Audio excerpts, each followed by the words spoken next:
Uh, we both were. So, well, sorry about all the technical issues to everyone that is invited today. Seems like we just figured it out.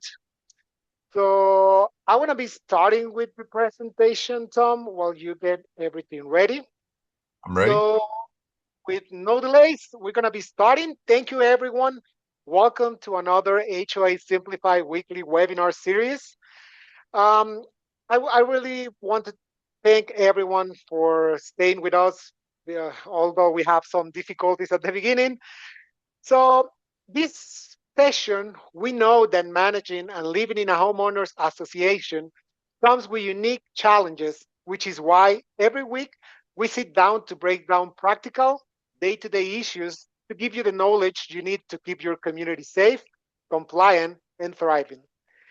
California electrical codes are some of the strictest and fastest changing in the nation. An outdated electrical panel isn't just a compliance issue, it's a major safety and operational hazard. In this webinar, what we will try is to break down everything you need to know about modern panel standards, common compliance pitfalls, and how to protect your property from costly violations.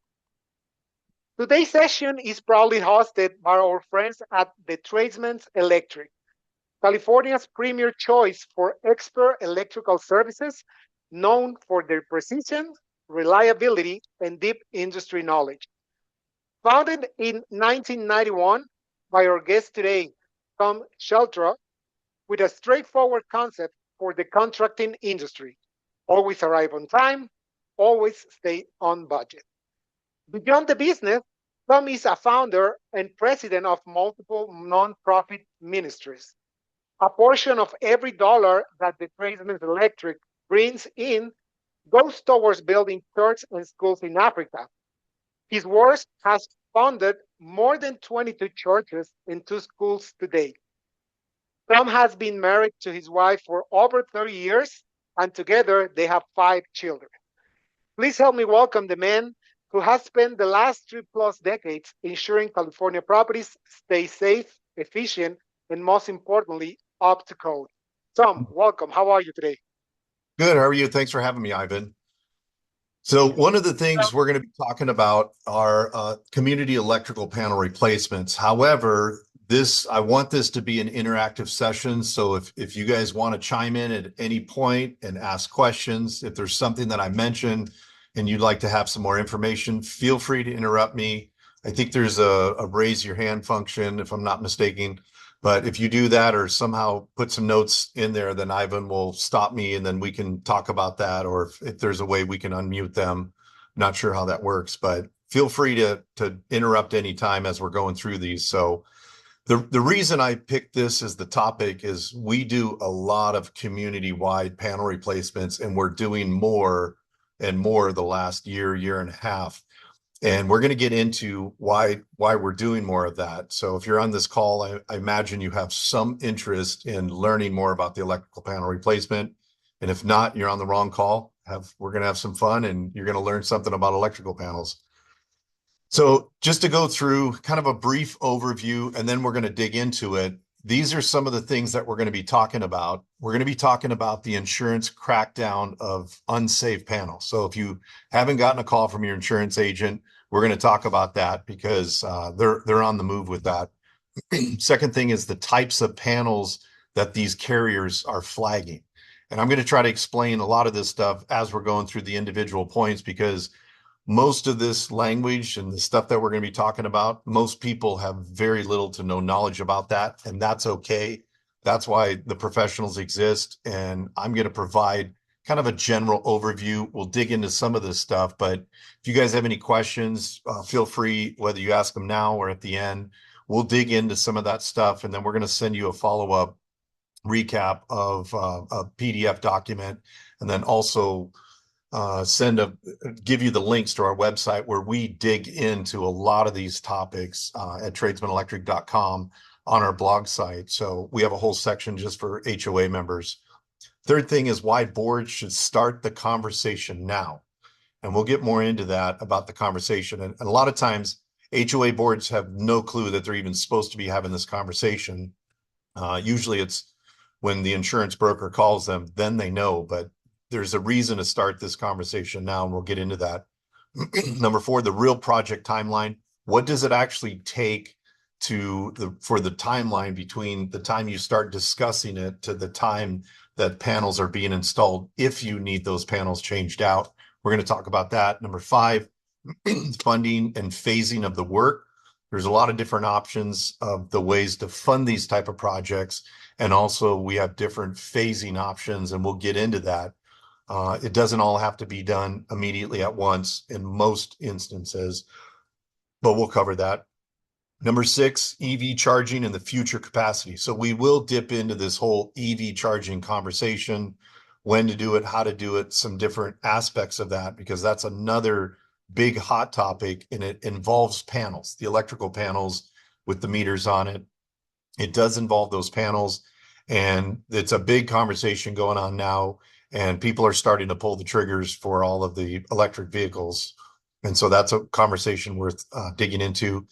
Number 7, how to choose an electrical contractor. We take you through some concepts of, here's some of the things that you want to check out when you're looking for an electrical contractor. It's not just someone who has a license on their name. So we're going to get into some of those aspects, especially when you're doing a whole community panel change out. And then we're going to have live questions and answers. I have some questions I prepared that are the most commonly asked questions, but I want your questions. So if you guys have questions, go ahead and write them down, answer them. We'll answer them at the end. And if for whatever reason we can't get through to talk to you, you're more than welcome to email those, and I can follow up with an answer on those. So again, I'm the owner of the Tradesman Electric. I've been doing this since 1991. I started as a handyman, then became a general contractor. And then for the last 20 years, I got my electrical license, and that's all we've been doing. We have a crew of 12 guys. We have a 3,000 square foot warehouse. We stock lots of panels and breakers. At one point, we had over $40,000 just worth of breakers in our warehouse to make sure that we're equipped to do these larger change outs. Founder, the president, multiple nonprofit ministries, and then a percentage of everything, like he mentioned. We build churches and schools in Africa, and then I also run some nonprofit ministries here in the States that I founded. But enough about that. So we do approximately over 400 panels per year, and that number is climbing. We have 12 in our crew. I already told you about our warehouse, but panel replacement is the core of our business. We do all full scope of electrical, with lighting maintenance. We do electrical, troubleshooting, basically anything dealing with electrical. We do that, but we do specialize, and we have a team that just specializes in these electrical panel placements. Our core values, we have integrity, safety first, all of that stuff that people say, but what we really try to focus on is the differences when we interact with our customers. You can always check what the core values are about the company. If you read their 5-star reviews, whatever people are saying about the company, those are the core values. So I encourage you, if you want to look us up, Tradesman Electric, you can see our core values and the reviews we get from our clients. The other thing too, and then we'll jump right into it. I always say that everyone that we're hiring, we're very choosy who we hire, but I always tell the guys in the interview, we don't have a B team. We only have an A team. And if you're not part of an A team, we're not going to hire you. And then they get put on probation for 90 days. And if they're not an A team, we let them go, because we pride ourselves on having excellent customer service, doing excellent work, and all of our core values. And we want to make sure we hire individuals who we feel confident going into any environment, any home, and they represent our company well. So we're definitely pretty big on that. And you'll see that as you meet some of our employees if you work with us. So the insurance crackdown, carriers are starting to crack down. These insurance agents, they're actually not renewing or canceling properties that don't update these hazardous panels. And we're going to be talking about the type of those panels in a few minutes, but they're basically starting to crack down. They haven't cracked down 100%, and there's certain insurance carriers that are starting to crack down heavier. So they'll come out to the property, they'll actually look at the panel that's installed. And if it's one of those Federal Pacific, Zinsco, and we're going to go over some of the other ones, they won't renew your policy unless you change them out. And one of the challenges with this is that for the most part, yes, there might be a line item in the reserve study for those for electrical panels, but it's not a whole community wide. Most reserve studies do not have these type of line items in them. But as the insurance companies are cracking down, what we're seeing is we've actually seen a lot of properties get canceled. We start conversations with them, we give them an estimate. The board can't decide because the biggest issue usually is where are we going to come up with this money? You know, if you have 150 panels in the community and you're looking at a $500,000 plus project, they're saying like, we don't have the money for it. What are we going to do? Well, they spend too long. Sometimes they spend 3 to 6 months trying to figure that out. And then all of a sudden they get canceled, which brings up a whole new problem. So they are canceling. Sometimes HOAs, they slip through the cracks and they get a renewal. But for the most part, especially if you're switching to a new carrier, they're going to inspect the property. And chances are, if you have these unsafe panels, they will make you change them out. And they're starting to crack down on the renewals of those policies. So for a community that is bigger than one owner, it definitely hits the master policy, the budget, and the board standing. So there is some responsibility. And if you want to dig deeper into the fiduciary responsibility of the board members to address this problem, we got some articles on our website, which we'll give you the links for. But so in short, a panel problem can become a coverage problem, and a coverage problem becomes a whole community problem. So that's why starting to have these conversations early, what we suggest is getting a licensed electrician out there to look at the whole community and look at the panels and actually tell you, do you have one of these panels? Some people have us go out there. Some boards have us go out and look at things, and we look at them and say these are not on the change out list. I said recall, and I didn't mean to say that, but they're on the flagged list. So sometimes we go out and they're not on the flagged list, and so they don't have to push through with that. They might have an old panel, but it's definitely not on the flagged list, which will give them more time. And then other times we go out and we say, yes, you have one of these panels that there's an active challenge with it as a safety hazard. And once your insurance company sees this, it will be an issue. And the best time to start addressing this is before it's even a problem. To have someone come out at no charge to look at the community. We do it all the time. We go out, look at the community, and tell you what you're dealing with and start the conversations. It doesn't cost any money to get an estimate, to get multiple estimates. And so if you're doing your due diligence before the insurance company comes in and starts cracking down, that's the best time. Because let's say you take 6 months planning, you know how much it's going to cost, who you're going to choose as the contractor, and you have all of those things in a row. Then if the insurance company comes along next year or in 6 months and says, hey, you need to change those out, you're already way ahead of the game. And we're going to also talk about some of the challenges of waiting beyond just getting canceled. Again, California SB 382, it adds disclosure pressure that's tied into the panel safety effective this year. So we have a full couple articles written on that, pretty extensive articles on our website where you can dig into that, because we do a lot of research when it comes to those different SB bills. So here's some of the top panels. Yes. We do have one question regarding panels that I think we can probably tackle down. Yep. Peter is asking, what constitutes an unsafe panel? So the biggest thing that constitute it are the ones that are flagged right here. Federal Pacific, Zinsco, Challenger, Pushmatic, Bulldog. If you have one of these panels, they're constituting those unsafe panels. So these are on their flagged list. So there are other panels, and then also fuse boxes, the ones where they have the little screw-in fuses, and those are typically pre-1960s. So it's not so much going out, looking at a panel that's not on this list and going, oh, well, there's signs of discoloration or age. They're not concerning themselves with old panels unless they're on this list. So to answer the question, the flag panels, these are the panels that they're listing that are on risk. And there might be one or two other ones on their list, depending on what insurance company, but these are the big five. You know, with Pushmatic and Bulldog, those are two separate ones. and also ITE. So all of these are flagged by insurance companies as unsafe. Thank you. And a little note on that too is we always have engineers on the board or maybe in the community, and they start arguing the fact of, well, it's been around for this many years, and why should we have to replace it? And, they start arguing all these points. And at the end of the day, it's like, none of that matters. All that matters is the insurance company says, these are on the list, and if you have these, you have to change it out. So none of the arguments of it's been around this long and I haven't seen any issues, none of those hold water. So it's basically, if your insurance company is saying if you have one of these, you must replace it, it kind of ends right there in that conversation. Okay, so Federal Pacific, you're looking at, and here's the different dates. You probably already read them, but those are usually 1950s to 1980s.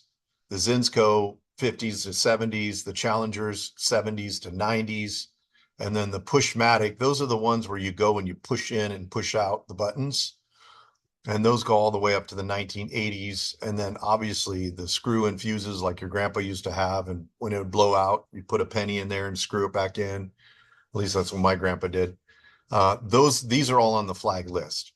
And the reason these are unsafe is a lot of these have known issues.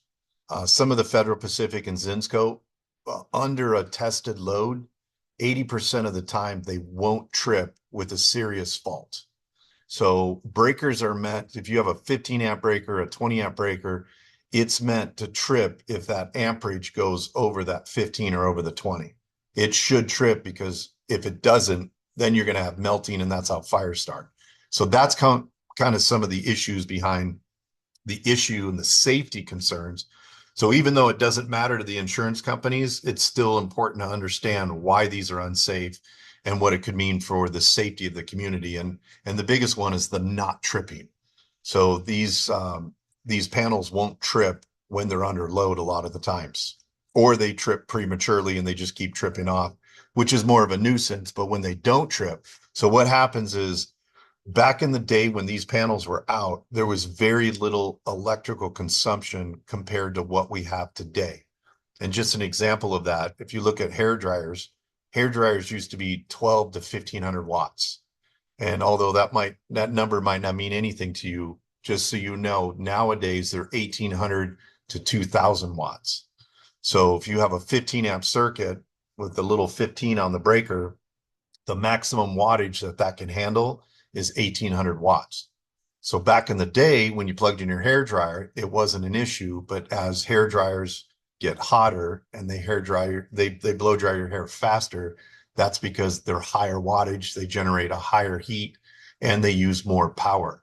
So some hair dryers are 2000 watts, which should immediately trip a 15 amp breaker, which is what most of the bathrooms in these years of houses are on.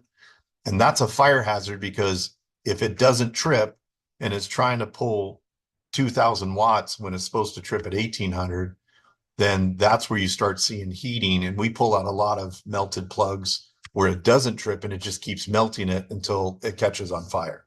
So that's really the realistic safety of that. The other thing too, with a lot of these breakers, specifically Zinsco, the way that they attach to the bus bar. So the breaker has these little slots, and there's these two little bars that go down the center of the panel, and the breaker attaches those two bars called the bus bar, and that's how it transfers the electricity. Well, in the Zinsco, they just touch a little bit. So what you see after the age and and corrosion and stuff, they start arcing and they start getting corrosion, which makes it have to work harder to get the electricity across.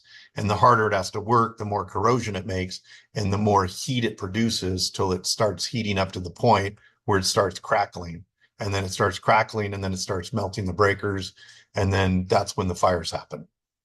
So there's the panel box safety where those can melt and the breakers can catch on fire. And we change those out almost daily, melted breakers. So it's an issue even on other panels other than this. So just because you don't have these panels doesn't mean you shouldn't have the panels in your community inspected. And we do that as well. Even if they're not on a flag list, you want to know, is this an unsafe panel? Maybe it's not on the list, but because of the age of it. Anytime you get over 30, 40 years, and this is especially true the closer you get to the ocean.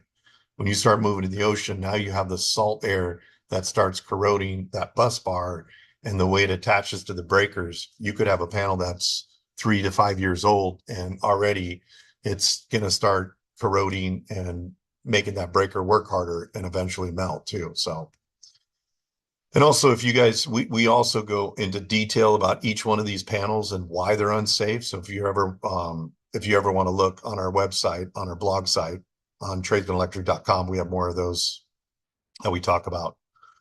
And again, we went over these, but documented safety concerns. So with Federal Pacific, they have something called a UL listing, the Underwriters Laboratory. That listing was revoked after fraudulent test data. So they actually went on a company early. So everything needs to be NEC approved, which is the National Electrical Code, and then it needs to be UL listed. Everything that's sold has to be, especially electronics, they have to have a UL listing. And so they fraudulently lied after their test. They're supposed to put them under like some severe test to see when it fails, and they lied about the testing. And so that their UL listing got revoked, but now there's hundreds of thousands of these panels out there, millions of panels. They're all over the US. Independent testing, 60 to 70% breaker failure. Other studies show 80%. Breaker that fails to trip leaves a fault energized. So if there's something that's supposed to be tripping because it's a fault, whether it's an electrocution hazard or a melting hazard, it just doesn't. So it leaves the power going to the unit. Again, the Zinsco documented bus bar corrosions, breakers that can melt on the bus bar and fail to trip, identified as fire origin points in investigations. And then the Challenger, they have issues too. So the most common thread, the panel looks like it's working, but its protection has quietly failed. Decades of heat and corrosion wear down the breakers and the bus bar. That decades of use over and over, and the more energy that's consumed through the panel, which is everything. If you look at everything that we have is going towards electric vehicles, electric stoves, cooktops, ACs. All of that stuff is putting way more heat and electricity that's running through the panel. So it's not uncommon for us to replace a 30-year-old panel, take off the breakers, and it's all heat distressed, because the power they were using back when these were installed is nothing like the power that they're being used now. And it gets to the point like we won't put an electric vehicle charger on a Federal Pacific, a Zinsco, any of these safety hazard panels, because with that extra 50 amps going to the vehicle charger, it will melt. We take out melted breakers all the time, and melted wires coming out from the panel. So again, why they flag them, there's real claims and there's real exposures for the carrier. It's been all of these years, everybody's known these are unsafe, and now the insurance company, they're starting to crack down because of all the payouts that they've had to do. That's why the insurance company's coming down on it, especially in California. All of California, they're coming down hard because they don't want these concerns. So they're like, well, either change it out or we're going to cancel you, because it's cheaper for us to cancel you than to have all these claims. And we're starting to see more fires even on a daily basis. And the board's responsibility, duty to keep the common area electrical safe, up to code, deferred maintenance on a known risk where the board gets exposed. This is the unfortunate reality is that once you know about this, now you're responsible for investigating. But the challenge is, and most boards are kind of burying their head in the sand, and I don't say that in an insulting way, there's not the money. I mean, you look at this and you're saying, hey, we got this $250,000 project, $500,000 project, like we got 80 grand in the bank, where we're going to get the money for this? And because it doesn't, if nobody's pushing on them, or even if the insurance company's pushing on them, they're still thinking like, where are we going to get the money from? So it is a decision that the boards need to make, or at least start discussing, and there's ways to do that, different methods of paying for it. And we get into those too on some of our articles. starting the conversation, not sure what you have, we can come out, look, you can get any licensed electrician to come out and look. It doesn't cost any money. Even if you're wondering, hey, I have no clue what I have, but I have a 1960 property, have us come out, we could take a look. You can get another, like, if you guys already have an electrician, have them come out, take a look. It doesn't cost anything to look, and then you at least know what you're dealing with. And being proactive, don't wait till the carrier calls you. Proactive always beats emergency, and I'll tell you why. Because as the insurance companies are starting to crack down on these, you might have another 6 months. Let's say you make it a year before the insurance company comes knocking on your door. Well, by that time, there's all these other properties that they've already come down on. What we've already seen is there's a supply chain shortage, and some of these panels we have to wait 2 months for. So what's going to happen is, as all of California, as they start coming down harder on everyone, they just started, within the last year, coming down and threatening canceling people. But as they start moving towards what they are considering like their hard line of, we will have no unsaved panels on our insurance, then what's going to happen is, from that point, a year now from now, that decision process, and we'll go through how long it actually takes. It could be another 6 months to a year before you can install panels, because there could be a 3 to 6 month lead time. We've seen as much as 8 months to a year lead time on some panels. And then same thing with breakers. We go through that now and again where they start having a shortage on breakers. So if you can imagine, if all of California is starting to run towards the finish line of getting these panels upgraded, by the time those late boards make the decision, you're not going to have any stock available, or it's going to be a 6 month to a year wait time. And on top of that, we're going to get into that, you have to get a meter spot, which could be 3 to 6 months, and then permits, which sometimes can take, anywhere from 2 weeks to 2 to 3 months. I've seen that go along on some of our projects. So being proactive, at least starting to have the discussions, figure out if you even have those panels, and start moving into that proactive nature. And best case scenario, you have everything ready, and then you wait, because you're like, we still have no money, but we at least know we have the electrical contractor selected, because we know we need to change those. And then we're starting to figure out where we're going to get money from, and they're starting to be proactive. And then if you waited till the 8 month mark and your insurance comes knocking on your door, you already have all of that heavy work. Another thing you guys can do too is pull in those meter spots early. It could take 3 months, and depending on your location, 6 months just to get a meter spot from these electrical service providers. And that time is getting extended out because of all the panels that need to be replaced. We have a job that we started October of last year. Literally today, we just got the permits approved. It's been that long of a process because of, this was in Anaheim. Anaheim Public Utility took forever to get us those meter spots, because they're booked up 4 or 5 months before we could even get those meter spots. And then we started the permit process, and then that community, Anaheim, saying, oh, because they're 4 and 5, 6 meter panels, we're going to consider that a commercial job. So we want you to do full blueprints. And it took them forever because they're subbing things out because they're busy. So this time frame it's very smart to start now, at least having the discussions. You don't have to pull the trigger. So a real project timeline. So let's say the board starts discussing and gathering estimates. What I've seen, that typically takes a board 90 days. If you already know, you have the details, and it could be shortened down. I mean, we've also had communities where we've given them the estimate and they said, it looks good, let's go ahead and start, here's a down payment. Like, we've had communities that have moved that quickly with us. And then we had another community, it took them over a year to deliberate this and make a decision. And then a year later, they came to us, they're like, okay, can we put those in now? We're like, well, we still have 2 to 3 months for a meter spot from SCE. And then we still have the full permit process. So depending on when you start, there's this real delay past that. And then even if we got permission, we got to make sure the panels are in stock. And sometimes we need to order those, and it could be a 1 to 2 month lead time on those. Fortunately for us, we have good relationships with our suppliers. So if it's anywhere in California, we can usually get it relatively quickly, because we purchase so many electrical panels from them. we kind of get priority. EV chargers. So this is another big topic.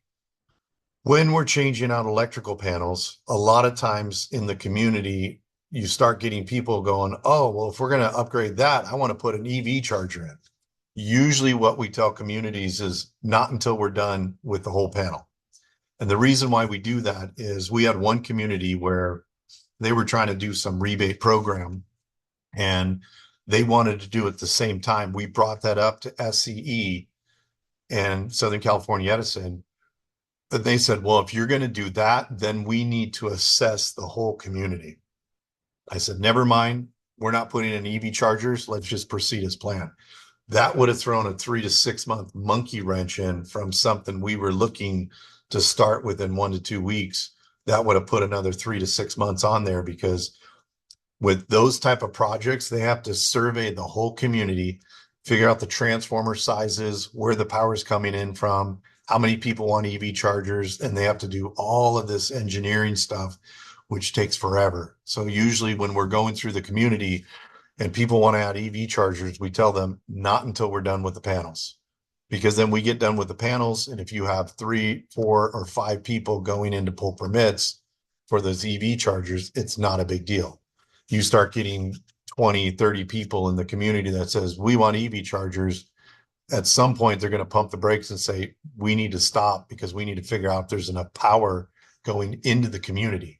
Because you can imagine a lot of these communities had 100 amp main panels, and that was for, let's say, 100 houses. So they properly loaded, figured out what the load was for that community. And now you have everybody or a bunch of people saying, I want to add 50 more solid amps that's going to be charging consistently. All of a sudden, all of that infrastructure is not able to support that kind of a demand. So adding it now, we usually tell people wait. And on the future proofing side, they do have programs. So this is another problem separate than panels, even though it affects panels, where communities are coming to us and say, we need EV chargers. And this is a hot topic right now because usually most communities, they have garages that are on the HOA association. And what we're seeing is we're getting call after call after call of breakers tripping. And the reason, we're probably going to have a few questions, so watch for these questions because this is a big topic. A lot of times the garages back in the day might have had a convenience outlet in it, but there was no garage door opener. Then they came along with garage door openers and they might have anywhere from 2 to 10 garages. I've seen as many as 20 garages on one circuit, which you're not supposed to do. And they have these plugs that they put up for garage door openers. And it's not a big deal if Susie's opening her garage at 6 a.m. Then Billy comes at 6:30 and Stephanie comes at 8 and everybody's opening up their garage at different times. Not a problem. The problem that we have now is people are running extension cords. They're plugging in walk-in or freezers, fridges, and EV chargers for their Tesla. They're also plugging in. We had one community that kept tripping it. He had a 1200 watt computer plugged in and it kept tripping everything off. We finally, from listening when we were turning on and off and doing meter spikes, we figured out what garage it was. He had a server in his garage and it was causing the whole thing to trip every single day. And then electric bikes, e-bikes, all of that stuff takes a lot of energy. So people want to charge their car in their garage because they're like, well, I have a plug, so I want to charge it, but it's tripping all of the garages. And when you have a community of 150 plus, you can imagine how big of a deal that is once everybody starts plugging things in. So they do have something called the SCE Rule 29 that may cover make-ready infrastructure at no cost. It's a program they've been running for a little while. We don't know when that program's going to end, but you could save well over, $100,000 depending on the size of your community for them to come in. They basically will look at your infrastructure, figure out how many, if you tell them, hey, this is how many chargers we want to put in, this is where we want to put them in, and they can come up with a whole new infrastructure to bring new power into the community with some some breaker boxes, and then from that breaker box, then the community has to run the lines to the chargers that they want to put in. So let's say you said, hey, we got a big community, we want 10 of those chargers. Then they come in and they figure out the size of transformer that they need to bring in, the power source, and they take care of everything from the street all the way up to that transformer and the breaker box. They basically, this Rule 29, SCE Rule 29, pays for all of that up to that point. It's about, looking at all the stats, it's about a 2-year process. So again, if you see how things are advancing pretty quickly towards everyone having EVs, it's probably something you might want to consider now for that, and then confirm the current program before committing to it. So are there any questions about the EV? Because I know that's usually something we have a ton of questions on in your communities. Or is anybody experiencing the tripping issues in your community? I have just one question here, but it's regarding SB 382. But it's asking if is that the correct number. Not sure if that's the one we're talking about. You're saying with the actually, if you guys are you look at tradesmanelectric.com. Let's see if they answer us that. We do have some other few questions. Not sure if you want to tackle those right now, or we can wait it for the end. No, we can talk about them now so we make sure we fit them in. Okay, perfect. One question that Jenny has is, how do we identify which panel we have? Well, a couple ways. You could either send us a photo of it. The other way would be to have us come out and look at it. We'd be more than happy to come out and look at that. Either way is fine. Thank you, Tom. We have one more question. I think this one is a good one. The replacement of the main panels, is that a board's responsibility, or that will be homeowners? So typically with the main panels, those are usually the board responsibilities. If they're a sub panel inside of the house, that's the usually responsibility of the owner. So it just depends on what their what do you call it? CR, not forgot the documentation, but basically it's depends on how it's written in the community, who's responsible for what. Like most HOAs are responsible for roofs. A lot of associations are responsible for the main panel. Got it. One other question that Peter has is about SCE. He's asking like what the acronym is for, like SCE stands for. It's Federal Pacific Electrical. So you might see something that says Federal Pacific. A lot of times Federal Pacific and Zinsco, they'll have similar markings on that, but it's Federal Pacific Electrical. Thank you. We do have some other questions, but if, for example, for electrical vehicles, I think we can tackle those when we are on that point, so we don't like Sure. this. So let's see. So how to choose a contractor. This is an important thing, I think, for boards, because we've seen so proper insurance, that would be one thing, and workers' compensation. You're going to definitely want to make sure that they're properly insured, because that's going to safeguard the HOA. Workers' compensation. Another thing you can do too is you can go on the contractor state license board and look at their license, and you can also look at their bond. The bond is important because that's what's required in case they take off from the job. So let's say they have a $20,000 bond.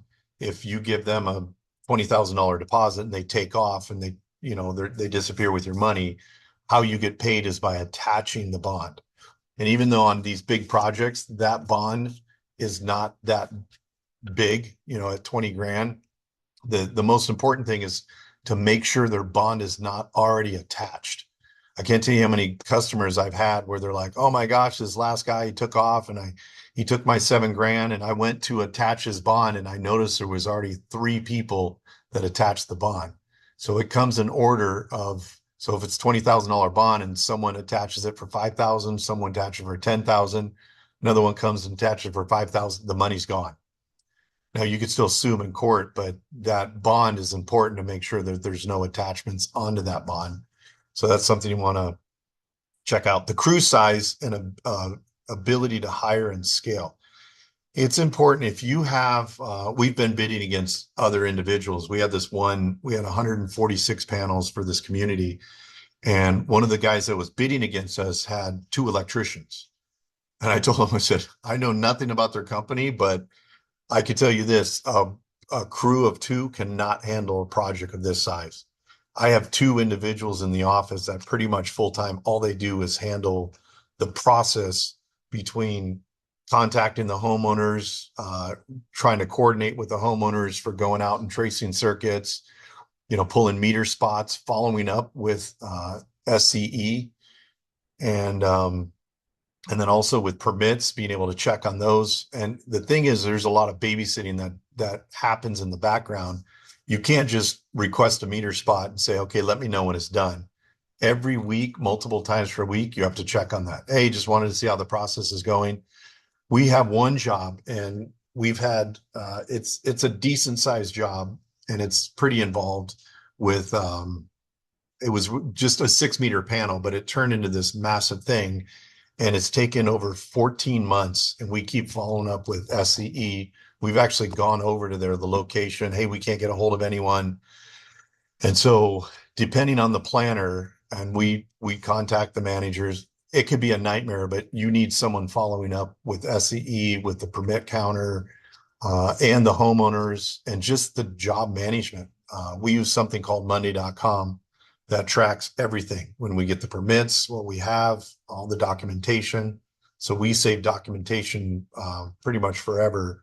If you ever need something 5 years from now, we have a whole board that all of those permits live on in digital form that we can have access to. The ability to store and pre-acquire materials, that's an important thing because some of these panels are hard to come by. So you need to order them in bulk and make sure that you can store them. So if you're hiring someone, make sure that they have the ability to acquire these materials, make sure that they have good connections with material suppliers, real job management. They really need 1 to 2 full-time office techs for the project. At very minimum, 1. It is pretty much full-time on that job that we were doing, the 140 panels. Like we had one of our guys just handling that because of all the touch points we had. They have to have experience with changing out 50 panels plus in one project, not just multiple panels.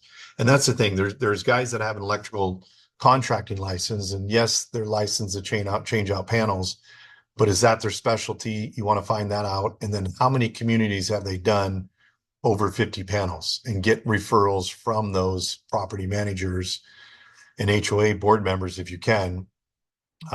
That's something that's important because it's different than changing out 1 or 2 panels. Trying to run a 50, 100, 150 job, it's a lot of work, and they should have experience doing that. And again, red flags, a 2 or 3 person crew cannot run a 100 panel job, not efficiently, and it would take them forever. The things that we handle, we get the meter spot. We enter every resident into our Monday.com system for phasing, because we have to contact those residents, and we get all the information from the HOA board or from the property manager. But even when we have all that information, we probably have 10 to 15 individuals on every job over 100 that we just can't get a hold of. So we send that list back to the property manager and saying, hey, we can't get a hold of them. Like, we need to get in their house to do circuit tracing, and they're just MIA. So then we let the board follow up with that. And then with other ones, we go over there, and we also have to schedule with them, let them know when the power is going to be off. So their email, phone number. And then the nice part about having us do it too is we can give you weekly updates. We can even give you daily updates if you want on our progress, but also letting you know, hey, these phone numbers don't work anymore. Like, we can update your full system, or at least let you know what information is not correct. So we track all the permits with owner visible tracking coming, weekly follow-up with property management. We have a system, so it allows us to do weekly updates, and we'll let you know everything that's happening on SCE side, the permit side, installation side. So we do a full detailed update, and because of our tracking system and the way we do that, we can give you the full job. As a matter of fact, as soon as I get off here, we're going to provide a letter to the insurance broker as far as our progress, all our touch points, what we've been doing, how many panels we've done, and how long it's going to take. Did I lose you guys?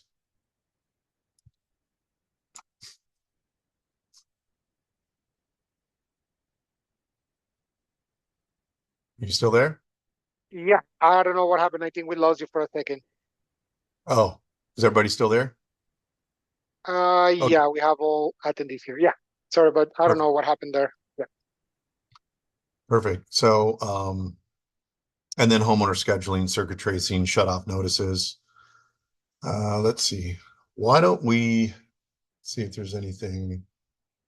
Why don't we open it up for question and answer if anybody has any questions, because we're running close to the time. we had some questions, but let me see if I still. Yeah, we do have a few questions from Peter. Peter says he's very interested in knowing how he can upgrade his house panel from 90 AMP to 150 to allow two electrical cars fast chargers on his property. Yeah. So what we can do is, I mean, we can come out and give them an estimate. If these are individual homes and stuff like that, we can absolutely, we do a lot of residential stuff as well. So it's basically upgrading from, he said he has a 100 amp. He has 90 and he wants to go 150. Yeah. So what we can do is we can come out and look at that and figure out the dynamics. Because sometimes once we get the meter spot, they can tell us, hey, you can just upgrade to a 200 amp panel and we don't even need to update the line size. Sometimes, depending on the home and how the wire's coming into the property, it might dictate running a new line to wherever they're supplying it from. But we would know that if we come out, we don't charge for that. Yeah, I think that's a great part that everyone that is attending or looking at this session to know you guys can contact them and they can go and check it, Absolutely. as he already mentioned. So I think that's something they can take advantage of. One more question I'm also going to from throw Peter. out our number is 949-978-0535. You can call and get the office for that. And then it's going to also be on the documentation. We're going to send out a PDF that has a lot of the recap of this information we talked about. It also will show you, and if you're online with the PDF version, you can click the links to go to our website if you want to read more about a specific topic, but it also has our contact info. Yeah, I think that's great. For everyone, everyone's going to be receiving after the session that PDF. So you can give Tom a call and he can make sure to show their at your property. And I think those more specific questions will be better to talk to you at Yep. site. Perfect. Let me see. We do have one more question. Peter's asking, what about setting up rooftop solar panels to fit into the house? Do you take this into account? If so, how? So we don't physically do solar panels. However, yes, we do take that into account. So what we usually do is the panels that we install they're 200 amp panels with a 225 amp bus bar. And what that means is that bar that all the breakers attached to is higher rated because of it's considered a solar ready panel. So you can, because there's a breaker that goes to solar, and how that works is you're using electricity from the service provider, but you're also pushing electricity back to the service provider, and all that equates to heat on the bus bar.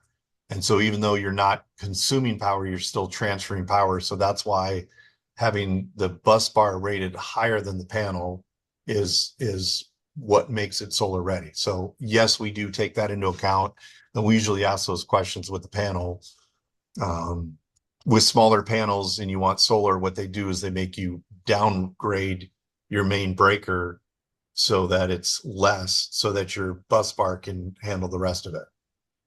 I don't know if that makes Amazing. sense, but Yeah, I think everyone attending this session, as we mentioned before, make sure to give Tom a call. He will be more than happy to go to your place and look at any of the installations, panels, electrical system you have, and he can give you an answer. It's no strings attached. It doesn't have any cost, so you can take advantage of that. Anyone else has any other questions for Tom?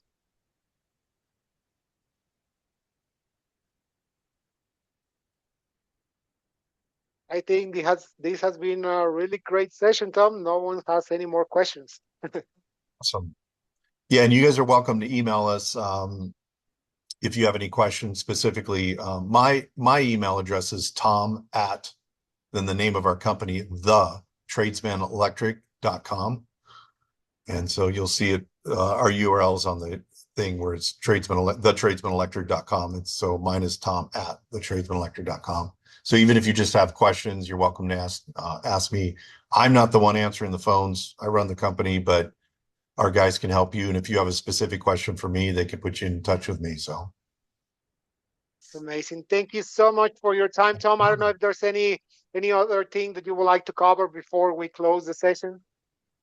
no, I think we pretty much covered it all. And if anybody has any questions, shoot us out. Check out our website. So we write a lot of articles. So if you go onto our blog site, we have a lot of things. If you have any questions about all this stuff that we've talked about, I've written extensive articles on these subjects so that people can have that Yeah, I know resource. that's great. Everyone's the links to that is gonna be in the PDF we're gonna send you. I think Tom has a really same like side on these type of webinars. He has a lot of information regarding electrical systems. So please check their website, check the PDF we're gonna send you. Tom, thank you so much for joining us today, for being part of this new like acumen session we try to give to all of our HOAs. Absolutely. All right. Thank Thank you so you. much, everyone, for attending. Thank you, Tom. Have a nice day. You too. Bye bye.